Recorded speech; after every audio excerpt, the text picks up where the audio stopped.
अरुणाचल इसमें एक्सरसाइज 3.1 के question first को डिस्कस करेंगे। यहाँ पे हमारा गिवन क्वेश्चन है, Aftab tales his daughter 7 years ago I was 7 times as old as you were then, also 3 years from now I shall be 3 times as old as you will be, represent this situation algebraically and graphically. देखिए question के according यहाँ पे एक character आपके पास आफ्ताब और उसकी एक daughter है। उसने अपनी डॉटर से कहा कि 7 years ago यानी 7 साल पहले मैं तुम्हारी एज का 7 times था और आज से 3 साल बाद मैं तुम्हारी एज के 3 times हूँगा। तो ये जो सिचुएशन आपको दे रखी है, आपको पहले तो इसे एल्जेब्रिकली दिखाना है, शो करना है, फिर उसके बाद आपको ग्राफिकली भी शो करना है। तो चलिए इसे शो करते हैं। ये क्वेश्चन थोड़ा कॉन्सेप्चुअल है, लेकिन ये बार बार आता भी है एग्ज़ाम में, और अच्छा क्वेश्चन, एक बार आप समझ जाएंगे तो आसानी से कर पाएंगे। देखिए जैसे कि यहाँ पे हमसे इसको एल्जेब्रिकली शो करने की बात की गई है, तो हम लोग सबसे पहले एक अजम्पशन लेंगे, let the present age of Aftab be x. मैंने यहाँ एजम्पशन लिया है कि जो आफ्ताब की प्रेजेंट एज है, अभी करंट टाइम में जो एज है वो एक्स है, एक्स ईयर्स कह सकते हैं आप लोग। Okay,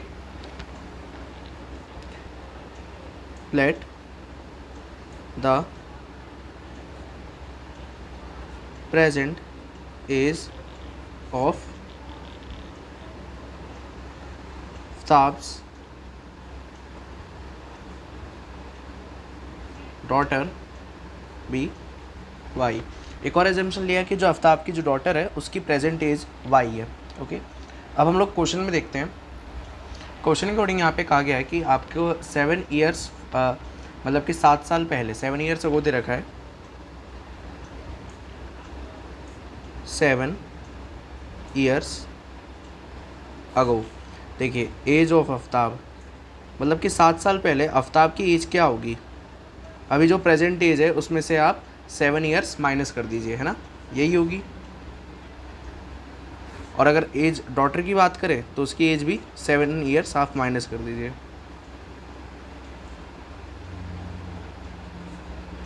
y minus 7 years। Okay, अब हम लोग जरा क्वेश्चन की तरफ देखते हैं। According to the question,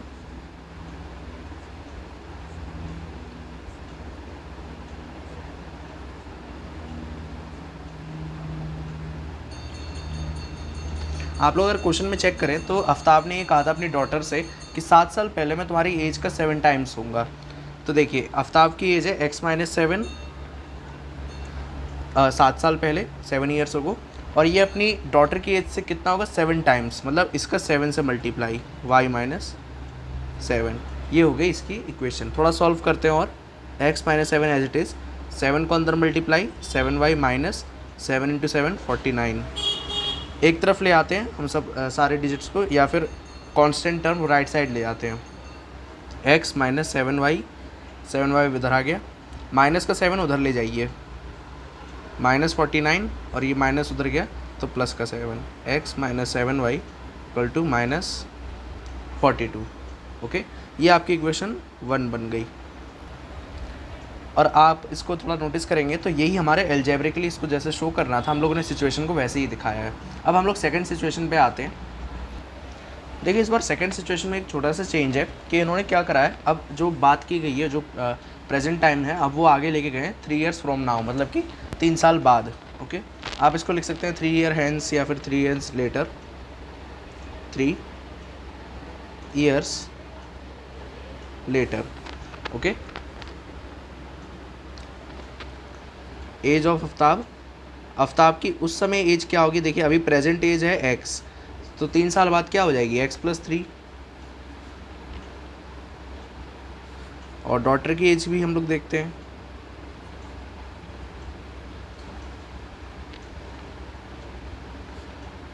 y plus 3। y daughter की प्रेजेंट एज थी, लेकिन 3 साल बाद उसमें 3 years ऐड हो गए। ओके, अब देखिए वापस से हम लोग क्वेश्चन में देखते हैं।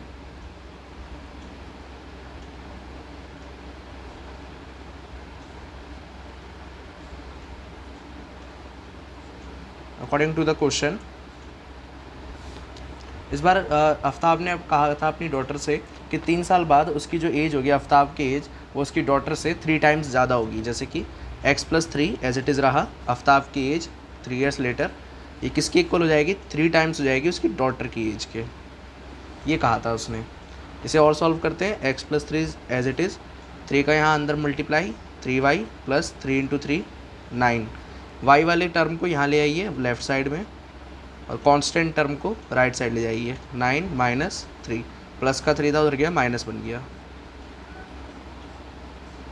सेकंड इक्वेशन, अगर हम लोग देखा जाए तो हमारा 50% क्वेश्चन सॉल्व हो चुका है। एल्जेब्रिकली की बात की गई थी तो हम लोगों को बस ये इक्वेशन बना के दिखानी थी, हमें एज फाइंड नहीं करना था। अगर बोला जाता तो हम लोग फाइंड करते। तो एक तरह से देखा जाए 50% क्वेश्चन सॉल्व हो चुका है। अब बस हमें इसे ग्राफिकली भी शो करना है। उसके लिए हम लोग एक बार अपनी इक्वेशन 1 की तरफ बढ़ते हैं। देखिए आपकी जो इक्वेशन 1 आई थी वो आई थी x minus 7y equal to minus 42, ये आपकी फर्स्ट इक्वेशन आई थी। आप लोगों पर मेंशन करना चाहे तो कर सकते हैं। यहाँ पे इसे थोड़ा सा हम लोग सॉल्व करते हैं। x इक्वल टू 7y को उधर ले जाइए, प्लस का बन गया और ये माइनस का 42, इसे कोई दूसरी इक्वेशन कह दीजिए, थर्ड कह दीजिए। अब आप इस पर वैल्यूज़ पुट करिए, जैसे कि आप x की चाहे तो x की पुट करिए, y की चाहे तो y की पुट करिए। मैं यहाँ पे पहले y की पुट करता हूँ, जिससे ऑटोमेटिकली हमारे पास x की वैल्यू आ जाएगी। Put y equals to 5 in equation 3। Equation 3 में मैं y की जगह पे 5 पुट करूँगा। 7 इंटू वाई की वैल्यू क्या होगी 5 minus 42, x equal to 35 minus 42, x equal to minus 7। आपके पास एक वैल्यू आ चुकी है x की।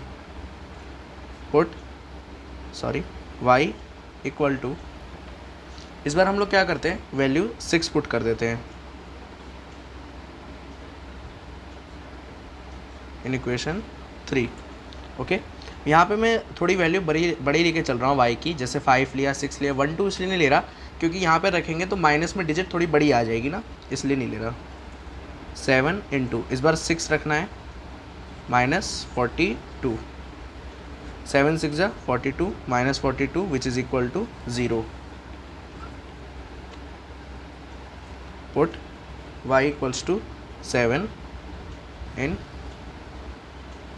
Equation 3,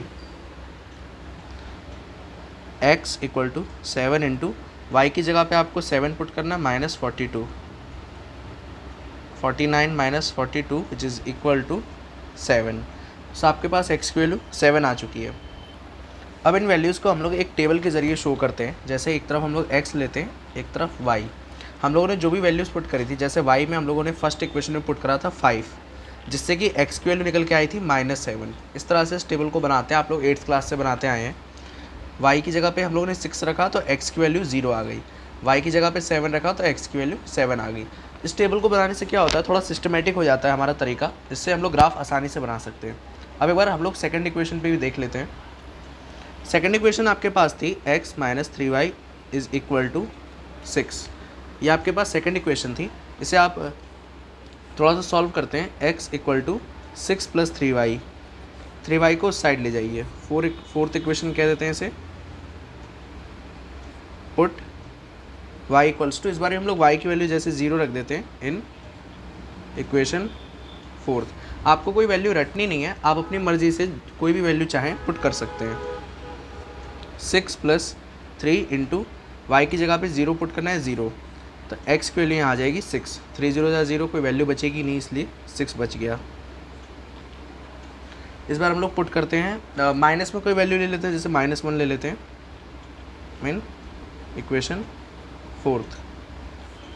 x equal to 6 plus 3 into -1, x equal to 6 minus 3 which is equal to 3।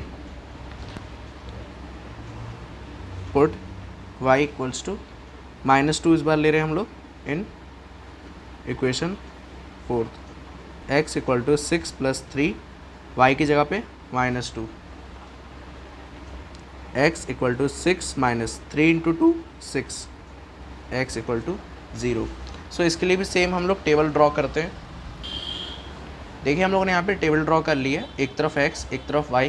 हम लोगों ने y की वैल्यू फर्स्ट में पुट करी थी 0, जिससे x की वैल्यू 6 मिली थी। फिर हम लोगों ने y की वैल्यू -1 पुट करी थी तो x की वैल्यू 3 मिली। वाई की वैल्यू 0 पुट करने पे, सॉरी 0 नहीं -2 पुट करी थी, एक्स की वैल्यू 0 हमारे पास आई। सो ये टेबल भी कंप्लीट हो गई। अब इन्हीं दोनों टेबल्स का यूज़ करके हम लोग ग्राफ ड्रॉ करते हैं। जैसा कि आप लोग अपनी स्क्रीन पे देख पा रहे हैं, मैंने यहाँ एक ग्राफ ड्रॉ कर दिया है। ग्राफ में जो मैंने गैप लिया 1 1 का लिया है, ये सफिशिएंट था इसलिए। अब आप लोग अपने फर्स्ट इक्वेशन पे आए, जैसे कि हम लोगों ने देखा था, आप लोग टेबल चेक कर सकते हैं। वहाँ पे जब y की वैल्यू 5 पुट की थी तो x की वैल्यू -7 आई थी। देखिए ये वाली लाइन हमारी x की लाइन होती है, ये वाली हमारी y की होती है। x में हम लोग पहले -7 ढूंढते हैं, इधर लेफ्ट साइड में आएंगे, यहाँ पे हमारे पास है। फिर उसके बाद y में हमें 5 चाहिए प्लस में, सो ये हमारे पास है। तो अगर आप लोग स्केल है तो आप स्केल का यूज़ करके इस तरह से दोनों को एक्सटेंड करिए। जैसे कि ये -7 है तो मैं इसको ऊपर की तरफ एक्सटेंड करेंगे हम लोग, डॉट डॉट करके आप करना चाहें कर सकते हैं, और 5 को उधर तरफ से आप एक्सटेंड कर दीजिए कुछ इस तरह से। जहाँ पे ये दोनों एक दूसरे को कट कर रहे होंगे वहाँ एक डॉट लगा दीजिएगा। ओके, इसी तरह से हम लोग सेकंड में देखेंगे। ये मैं जो वैल्यू निकाली ये मैंने यहाँ से निकाली है, जो अपनी टेबल बनाई थी ना उसके ज़रिए। ओके, y की वैल्यू 6 पुट करने पे हमारे पास x की वैल्यू 0 आई थी, तो ये तो सिंपली इसका डॉट यहीं रहेगा, क्योंकि 0 जो होता है यहाँ ओरिजिन पे होता है, इसका कोई पॉइंट नहीं होता। फिर उसके बाद x की वैल्यू 7 पुट करने पे y की वैल्यू 7 आई थी। सो x की वैल्यू 7 हमारे पास यहाँ है, y की वैल्यू हमारे पास 7 यहाँ है। दोनों का एक्सटेंड करते हैं।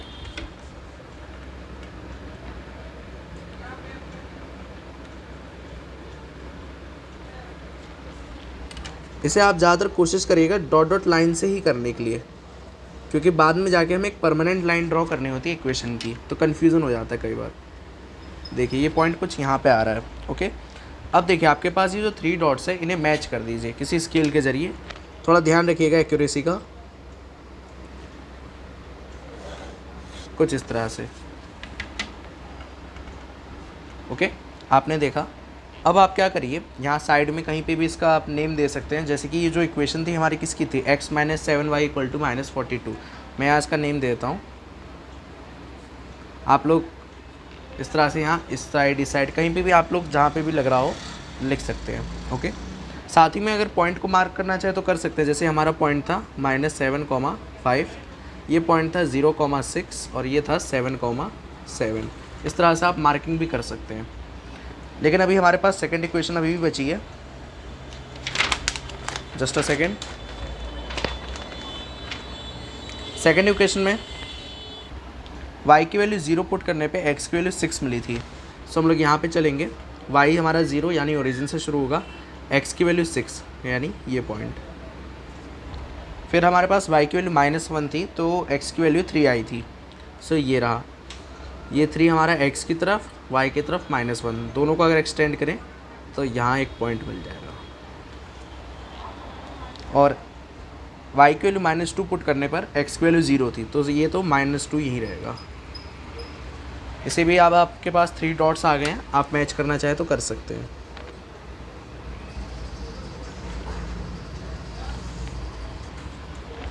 एक चीज़ का ध्यान रखिएगा, आप लोग 3 डॉट्स ही लीजिएगा हर बार, 2 डॉट्स कभी नहीं लेते हैं जब भी हम लोग कोई ग्राफ ड्रॉ करते हैं। उसका रीज़न है, कोलिनियर पॉइंट्स आप लोगों ने बचपन से पढ़ा होगा। कोलिनियर पॉइंट्स वही होते हैं जो एक लाइन पे 3 पॉइंट्स आए, उन्हीं को कोलिनियर कहते हैं।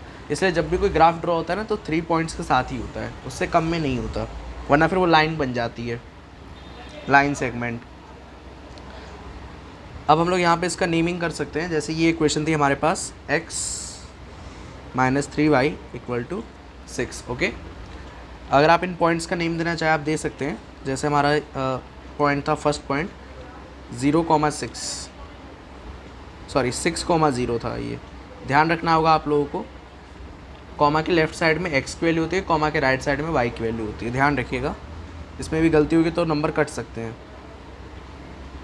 ये था 3,-1 और ये है आपके पास 0,-2। ओके, सो ये आपने ग्राफिकली भी शो कर दिया है इस ग्राफ को। इस ग्राफ से क्या पता चल रहा है, ये इनका एज पता चल रहा है। जैसे कि अगर हम लोग देखें या फिर कह सकते हैं ये एज ही है एक तरह से, लेकिन यहाँ पे क्या है, हमारे पास जो वैल्यूज़ आई कई बार माइनस में भी आ गई, जैसे -2, -1 और -7। एज कभी माइनस में जाती नहीं है, लेकिन हम लोगों ने x y की वैल्यू ही इतनी कम पुट करी थी कि माइनस में चली गई वैल्यू। लेकिन ग्राफ अगर इसका ड्रॉ किया जाए तो ये आगे तक और बढ़ेगा, मतलब एज को ही दिखा रहा है यहाँ पे। सो इसी के साथ हमारा क्वेश्चन पूरा कंप्लीट होता है। हमें वैल्यू फाइंड नहीं करनी थी, इसलिए हम लोगों ने वैल्यू को फाइंड नहीं करा है, सिर्फ हम लोगों ने इसकी इक्वेशंस बना के छोड़ दी हैं और ग्राफ बना के छोड़ दिया। अब आपको क्वेश्चन क्लियर हो गया होगा। Please share to classmates and make sure to subscribe this channel. Thanks for watching. जय हिंद।